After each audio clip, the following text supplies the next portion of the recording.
देखिए, अगर किसी भी पुलिस वाले ने राजेंद्र पाल गौतम जी से अगर ये सवाल किया है, तो सबसे पहले जो है commissioner of police of Delhi इसको जो है रिज़ाइन कर देना चाहिए। ये सवाल तो जो है सबसे पहले केजरीवाल से पूछना चाहिए कि आपको परम पूज्य बाबा साहब डॉक्टर भीमराव अम्बेडकर और गुजरात के चुनाव में अगर एक को चुनना पड़े तो किसको चुनेंगे? अगर आपने हिंदू धर्म को छोड़ने का निर्णय ले लिया है, तो ऐसा नहीं हो सकता कि कूड़े के डब्बे में आप बूरा भी डाल दो।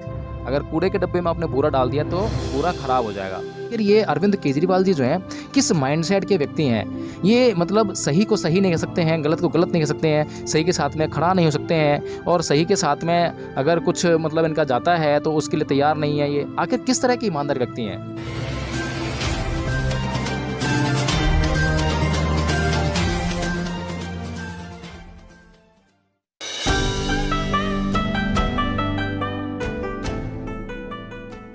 नमस्कार, आप देख रहे हैं एनबी न्यूज़ 24x7 नीलम बोध के साथ।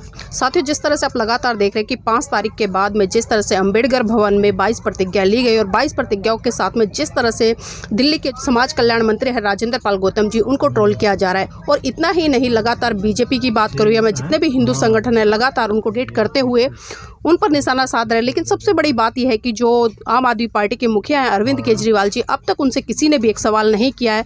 इसी से आप समझ सकते हैं कि आखिर इस देश में क्या चल रहा है, धर्म की राजनीति है या जाति की राजनीति है या फिर समाज कल्याण के लिए राजनीति की जा रही है। इसी कड़ी में आज मेरे साथ में सुप्रीम कोर्ट के एडवोकेट जय भीम प्रकाश जी है, उन्हीं से चर्चा करूंगी। सर, जिस तरह से हम देख रहे हैं कि राजेंद्र पाल गौतम जी का जो मुद्दा है काफ़ी गरमाया हुआ है, और अभी हमने देखा क्योंकि 5 तारीख को शपथ लेते हैं, जिस तरह से वो इस्तीफा भी देते हैं 10 तारीख को, और 11 तारीख को चलकर धीरे धीरे ये संज्ञान इतना बढ़ जाता है और अरविंद केजरीवाल जी ट्वीट करते नजर आते हैं, हमने देखा। और गुजरात में जिस तरह से वो जनसभा को संबोधित कर रहे थे, उन्होंने साफ साफ कहा कि मैं कृष्ण का भक्त हूँ, राम का भक्त हूँ, और मुझे कृष्ण ने यहाँ पर जो असुर लोग हैं उनका संहार करने के लिए भेजा है। तो इस स्टेटमेंट को किस तरह से देखते हैं? क्योंकि अभी तक अगर हम बात करें वर्तमान में या पास्ट में जाकर, जो माननीय अरविंद केजरीवाल जी, उनके जो मंत्री है सत्येंद्र जैन जी हैं, वो भी मतलब भ्रष्टाचार के मामले में अभी तक जेल में हैं। या मैं मनीष सिसोदिया जी की बात करूँ तो जिस तरह से शराब का जो मुद्दा उछला उसमें भी काफ़ी बड़े स्तर पर घोटाला हुआ है। तो वहाँ पर पूरे मंत्री कहूँ या विधायक कहूँ या खुद अरविंद केजरीवाल जी वहाँ पर उनका बचाव करते हैं, लेकिन राजेंद्र पाल गौतम जी के मामले में खामोशी क्यों? देखिए नीलम जी, केजरीवाल जी को भ्रष्टाचारी, बलात्कारी, इन लोगों से कोई प्रॉब्लम नहीं है, अपराधियों से कोई प्रॉब्लम नहीं है। क्योंकि हमने देखा जिस तरह से अभी जो पीछे चुनाव हुए थे, तो ये जो त्रिनगर की विधानसभा है, वहाँ से एक जितेंद्र सिंह तोमर जी को टिकट दिया, और उसके बाद उन पर एक एफआईआर होती है 420 के अंदर, जो कि फर्जी सर्टिफिकेट जिन्होंने पेश किया अपने लॉ का जो है, तो उस पर हाँ, और उन पर जो है वो एफआईआर साबित भी हुई, उन्हें जेल भी जाना पड़ा। उसके अलावा जो है हम देखते हैं कि सावा डेयरी से जो विधायक बने हैं उनके ऊपर भी 308 का मुकदमा है।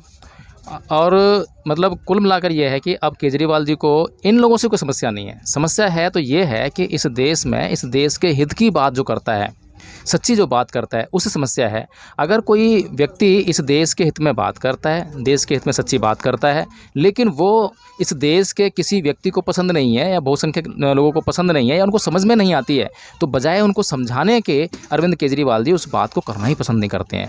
और आज जो जिस तरह की राजनीति केजरीवाल जी कर रहे हैं, वो सीधी सीधी वो जो बीजेपी की राजनीति है वही राजनीति वो भी कर रहे हैं। बीजेपी हिंदुत्व के आधार पर राजनीति करती है, लेकिन पीछे जिस तरह से अरविंद केजरीवाल जी ने दिल्ली में और पंजाब में ये कहा कि भगत सिंह और बाबा साहब डॉक्टर भीमराव अम्बेडकर की तस्वीरें हम जो है हर कार्यालय में लगाएंगे, तो उससे ऐसा एक मैसेज गया बहुजन समाज में कि शायद अरविंद केजरीवाल जी जो हैं, ये जो बीजेपी की राजनीति है इससे अलग हटकर कोई राजनीति कर रहे हैं। और बहुजन समाज बहुत बड़े पैमाने पर अरविंद केजरीवाल जी के साथ में जाने लगा, क्योंकि बहुजन समाज को कुछ हद तक जो है बहुजन समाज पार्टी से निराश चल रहा था, जिसकी वजह से बहुत बड़े पैमाने पर जो है जुड़ने लगा था अरविंद केजरीवाल जी से। लेकिन जिस तरीके से ये जो 22 प्रतिज्ञाओं वाला मामला आया, तो उसमें ये बहुत ही एक तरह से सनसनी फैल गई है बहुजन समाज में कि आखिर ये अरविंद केजरीवाल जी जो हैं किस माइंडसेट के व्यक्ति हैं। ये मतलब सही को सही नहीं कह सकते हैं, गलत को गलत नहीं कह सकते हैं, सही के साथ में खड़ा नहीं हो सकते हैं, और सही के साथ में अगर कुछ मतलब इनका जाता है तो उसके लिए तैयार नहीं है। ये आखिर किस तरह के ईमानदार व्यक्ति हैं? तो ये एक समस्या है। लेकिन सर, जिस तरह से लगातार हम देख रहे हैं, जो चैनल वाले हैं या मेन मीडिया है की बात मैं करूँ तो लगातार आरोप प्रत्यारोप की बात करें, और खासकर इस देश में जो हम देखते हैं कि हिंदू मुसलमान की राजनीति बहुत बड़े स्तर पर होती है। और इसी कड़ी में जिस तरह से, क्योंकि धर्मांतर क्या है, लोगों ने धर्म दीक्षा ली है हिंदू धर्म को छोड़कर, क्योंकि हिंदू धर्म में जिस तरह से लोगों के ऊपर अत्याचार शोषण हो रहे थे। 5 अक्टूबर को जो दिल्ली में हुआ वो कोई साधारण घटना नहीं है, बड़ी असाधारण घटना है, लेकिन बहुजन समाज के लिए साधारण घटना है, क्योंकि 22 प्रतिज्ञाएँ तो उनके लिए रोज़ का काम है।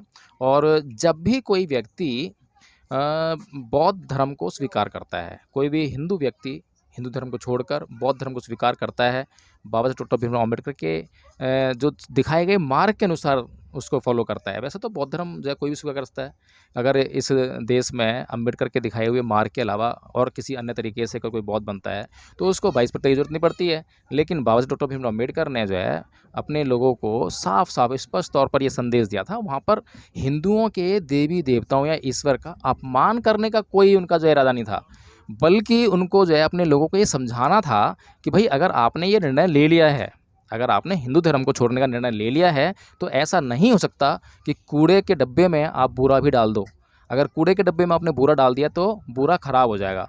इसीलिए जो आपके घरों में जो मंदिर बने हुए हैं, जिसमें जो है हिंदू देवी देवता विराजमान हैं, अगर तुम वहीं पर जो है उसमें बुद्ध की मूर्ति भी वहाँ स्थापित कर दोगे तो बुद्ध की विचारधारा का कोई भी आप पर कल्याण आपका नहीं हो पाएगा उससे जो है। सर, जिस तरह से अभी हमने पिछले दिनों में उत्तर प्रदेश में देखा था, योगी जी के नेतृत्व में बहुत बड़ा मतलब एक तरह से सम्मेलन हुआ था, बौद्ध धम्म सम्मेलन। उसमें माननीय कई हमारे जो कैबिनेट मंत्री हैं वो भी उपस्थित थे, योगी जी भी उपस्थित थे, लेकिन वहाँ पर किसी तरह की समस्या उत्पन्न नहीं होती है। वहाँ पर मेन मीडिया इसका नेगेटिव प्रचार नहीं करता। जो मीडिया उनसे सवाल पूछ रहा है कि अगर आपको पार्टी या बाबा साहब में से किसी एक को चुनना पड़े तो किसे चुनेंगे, इस तरह के सवाल आखिर क्यों उठ रहे हैं?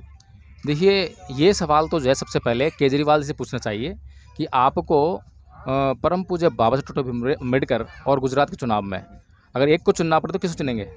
या तो आप गुजरात की सत्ता चुनेंगे या बाबा साहब डॉक्टर भीमराव अम्बेडकर की विचारधारा चुनेंगे। आप उनसे सवाल क्यों नहीं करते हैं? क्योंकि ये प्रोपेगेंडा है। ये जो है जो मीडिया है, ये जो है एक तरह से जो है बिकी हुई मीडिया है और ख़रीदी हुई मीडिया है। अब ये जिन लोगों के द्वारा खरीदी गई है तो उसके ही हिसाब से क्वेश्चन करेगी। अभी राजेंद्र पाल गौतम से प्रश्न कर रहे हैं, एक भी प्रश्न अभी तक जो है केजरीवाल से नहीं हुआ है कि केजरीवाल जी आपने ऐसे मिनिस्टर को अपनी पार्टी में क्यों लिया, ऐसे व्यक्ति को आपने मिनिस्टर क्यों बनाया, ऐसे व्यक्ति को आपने विधायक क्यों बनाया। ये सवाल जो है केजरीवाल जी से पूछने चाहिए। तो केजरीवाल जी को जवाब देना चाहिए कि वो किस तरह का व्यक्ति है, उसने क्या अपराध किया है और उस अपराध की क्या सजा होनी चाहिए, पहले केजरीवाल जी से पूछो।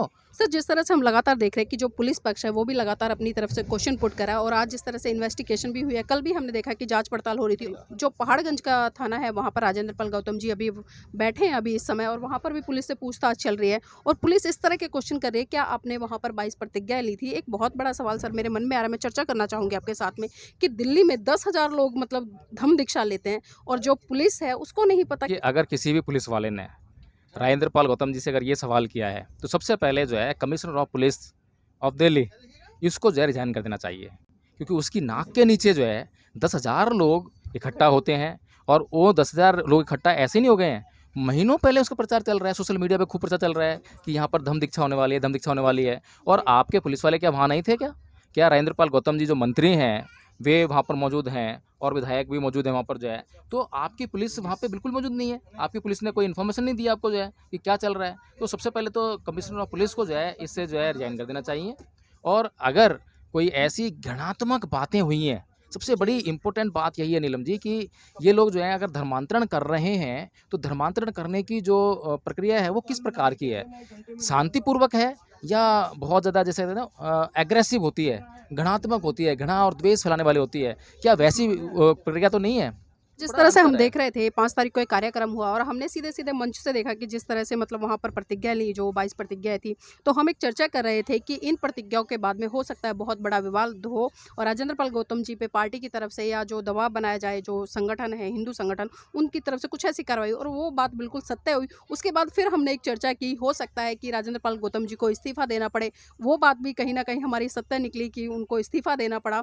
लेकिन सर, जिस तरह का माहौल देश में पनपा हुआ है खासकर धर्म को लेकर, तो लोगों के लिए क्या संदेश देना चाहेंगे ताकि इस धर्म की जो राजनीति है इसको खत्म करके मानव को महत्व दिया जा सके, मनुष्य के कल्याण के लिए? देखिए, जितने भी देश के नेता हैं उनको अगर वास्तव में देश के भक्त हैं, देश के लिए अच्छा सोचते हैं, तो उनको जो है ये धर्म का जो मामला है ये धर्म गुरुओं पर छोड़ देना चाहिए, लोगों पर छोड़ देना चाहिए। लोगों को समझाने के लिए लोग प्रयास करेंगे, धर्मगुरु प्रयास करेंगे। भाई हिंदू धर्म के जो धर्मगुरु हैं वो अपना प्रचार प्रसार करें, कोई मनाही नहीं है। वो लोगों को जैसे समझाएं कि हिंदू धर्म में क्या अच्छाइयाँ हैं, हिंदू धर्म को अडॉप्ट करें लोग जो है। और जो लोग हिंदू धर्म को अडॉप्ट करने वाले हैं तो उनको बिल्कुल स्वतंत्रता होनी चाहिए। इसी प्रकार जो बौद्ध धर्म को प्रचार करने वाले लोग हैं, जो बौद्ध धर्म के धर्मगुरु हैं, उनको पूरी स्वतंत्रता होनी चाहिए। वो जाएँ अपने लोगों में जो है और जाके उनको बताएँ कि बौद्ध धर्म में क्या गुण है, अच्छा है, बुरा है।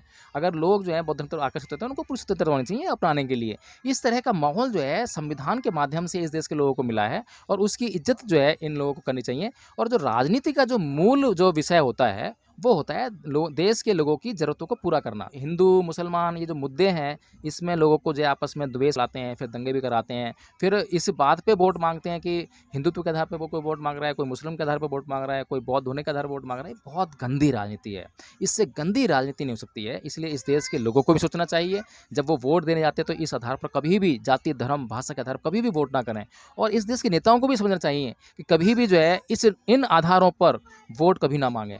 वोट माँगिए आप जो है कि आपके पास क्या प्लानिंग है इस देश में शिक्षा का प्रचार करने के लिए, आपके पास क्या प्लानिंग है इस देश में स्वास्थ्य सुविधाएँ मुहैया कराने के लिए, आपके पास क्या प्लानिंग है इस देश के लोगों को रोज़गार देने के लिए।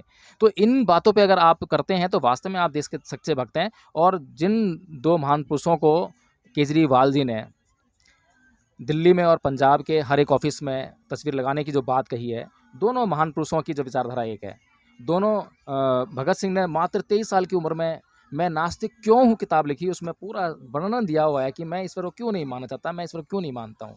लोगों को पढ़ना चाहिए आखिर ये क्या कह रहा है भगत सिंह जो है, इतनी सी उम्र में इतनी अच्छी फिलोसफी देके गया है। बाबा साहब डॉक्टर भीमराव अम्बेडकर ने कोई ऐसी तो ना धर्म परिवर्तन कर लिया है, लोगों को पढ़ना चाहिए। और अभी तक मीडिया ने 5 अक्टूबर को वो घटना घटी है और 11 तारीख हो गई है, आज वो सवाल कर रही है कि आपने क्या हिंदू देवताओं का अपमान किया। अरे भाई आपने जो है अब तक क्या खंगाला, आपने अभी तक ये निकाला कि नहीं निकाला कि आपने 14 अक्टूबर 1956 को बाबा डॉक्टर भीमराव अम्बेडकर ने प्रतिज्ञाएं ली या नहीं ली, पहले तो आप ये स्पष्ट कीजिए। आप आकर ये बताइए ना, रजत पर गौतम जी सवाल करते वक्त जो है कि हमने पढ़ा है कि बाबा साहब ने ऐसी प्रतिज्ञाएं ली थी और आपने उनको दोहराया। आप इस तरह से क्वेश्चन क्यों करते हो? आप ये क्वेश्चन करते हो कि हिंदू देवताओं का अपमान किया। भाई कैसे अपमान कर दिया? कोई भी व्यक्ति, अगर हिंदू लोग भी जो है किसी मुस्लिम को और हिंदू धर्म में परिवर्तन कराते हैं तो क्या वो ये कहेंगे कि भाई आप अल्लाह को भी मानते रहना, अल्लाह में विश्वास करना, मस्जिद भी जाते रहना और मंदिर में आते रहना? ऐसा संभव नहीं है। तो ये जो धर्मांतरण का मामला है, ये तो प्रतिज्ञाएं तो बोल दी हैं, नहीं तो वैसे भी मतलब जो संक्षेप बताई जाती हैं कि भाई आपका जो है यहाँ से कोई मतलब नहीं है और आपका जो है यहीं पर जो है जितने भी रीति रिवाज हैं, परंपराएं हैं, त्यौहार हैं, आपने यहाँ की फॉलो करनी है। इसमें कोई ऐसी बड़ी बात नहीं है। जी, बहुत-बहुत धन्यवाद सर आज की इस चर्चा में जुड़ने के लिए। तो आप सभी ने सुना कि जिस तरह से सर ने अपनी बात रखी और वास्तव में एक बात बहुत ही गहराई से यहाँ पर सोचने वाली है और वो बात ये है कि जो आज राजनेताओं का काम है, शिक्षा के स्तर पे काम करना, स्वास्थ्य के स्तर पे काम करना, लेकिन आज सरकारें इस चीज़ पर काम नहीं कर रही है और जो आज के वर्तमान के नेता हैं, वो भी इस दिशा में काम नहीं कर रहे, बल्कि आज कहीं न कहीं वो धर्म की राजनीति कर रहे हैं और धर्म के आधार पर ही वोट माँगते हैं। लेकिन यहाँ पर देश की जनता को भी जागरूक होना पड़ेगा कि जो लोग धर्म के आधार पर वोट करके आते हैं, वो कहीं न कहीं फिर आने वाले समय में खामियाजा भी भुगतते हैं। तो वोट आपका है, विचार आपका है, मंथन आपका है, आपको सोचना है कि सरकारें आपके सामने क्या परोस रही हैं या जो आज के नेता हैं वो क्या परोस रहे हैं और आपको क्या लेना है।